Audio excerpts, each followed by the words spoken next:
Bonjour et bienvenue sur ma chaîne Un thé à Montréal. Aujourd'hui, je vais vous faire une miche de pain. C'est un pain de campagne délicieux, vous allez voir, et très facile à préparer. Vous n'avez pas besoin de pétrir, pas besoin de suer pour avoir un bon pain. Il est très facile. Vous mélangez votre farine avec de l'eau, la levure, le sel, vous la laissez reposer, puis un peu plus tard, vous la mettez à cuire. Je vais vous montrer ça tout de suite. Donc voilà, ici, j'ai 750 g de farine ou 4 tasses pour ceux qui mesurent avec la tasse. J'ai une cuillère de levure. De la levure rapide ou de la levure humide comme vous voulez. Ici, j'ai de la levure rapide sèche. J'ai une demi-cuillère de sel. Je remue d'abord les ingrédients secs. Voilà. Pour bien répartir la farine. Voilà, vous évitez de faire comme moi sur un pull, un chandail noir. C'est pas beau à voir. Voilà. Voilà. Ensuite, vous mettez votre eau d'un seul coup. Alors pour les 4 tasses de farine que vous avez mis, vous allez avoir besoin de 2 tasses et demie d'eau pour avoir une consistance très légère.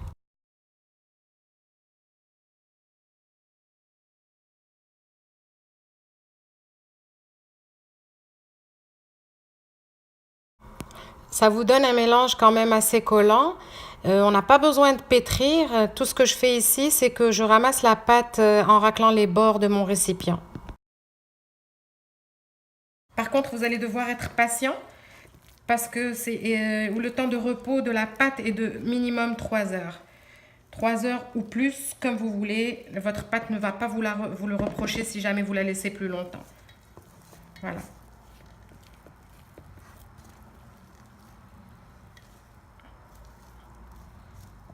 Bon, je mets la main un petit peu quand même à la pâte et je racle ma spatule. Alors, tout ce qui me reste à faire, c'est la couvrir avec un film alimentaire et la laisser sur le comptoir de la cuisine. Pour faire cuire votre pain, vous allez avoir besoin d'une cocotte en fonte émaillée. Elle est lourde, il va falloir la réchauffer dans le four avant de mettre le pain dedans. Je vais vous montrer ça tout à l'heure. 3 heures plus tard, voilà ce que vous obtenez. J'avoue que le plus difficile, c'est d'attendre ces fameuses 3 heures. Voilà, vous obtenez une pâte qui a cette consistance. Elle a bien levé, elle a plus de 2 fois plus de volume. J'ai mis ma marmite en fonte, je l'ai mise à réchauffer dans le four. Je vais fariner mon plan de travail. Ça, c'est la partie la plus difficile de ce pain. Et je vais vider mon pain, ma pâte plutôt. Voilà.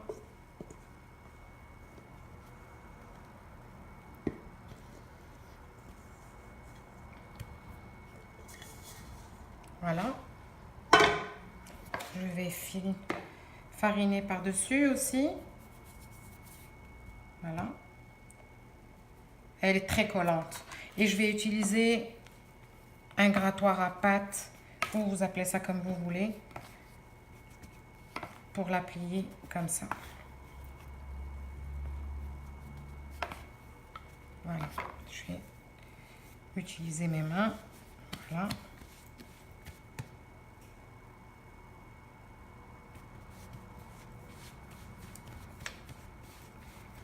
C'est tout ce que vous avez à faire. Là, j'ai pris un papier de cuisson. Je l'ai placé dans un grand bol. En fait, c'est pas un bol, c'est une passoire, mais c'est ce que j'avais de suffisamment grand pour contenir cette quantité de pâte.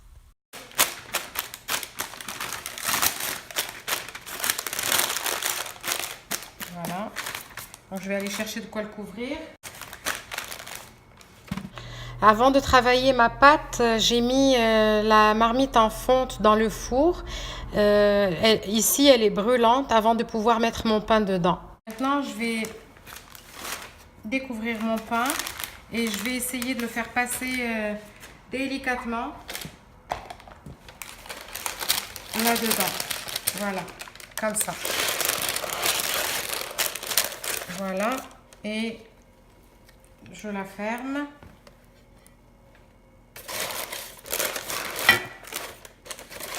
Voilà. Et je vais aller la mettre dans le four pour une cuisson de 35 à 40 minutes. Mais bon, je vous dirai exactement combien ça a pris de temps. Après 50 minutes de cuisson, j'ai enlevé le couvercle et je vais la laisser encore une dizaine de minutes pour qu'elle prenne un peu plus de couleur. Alors voilà ce que ça donne à la sortie du four.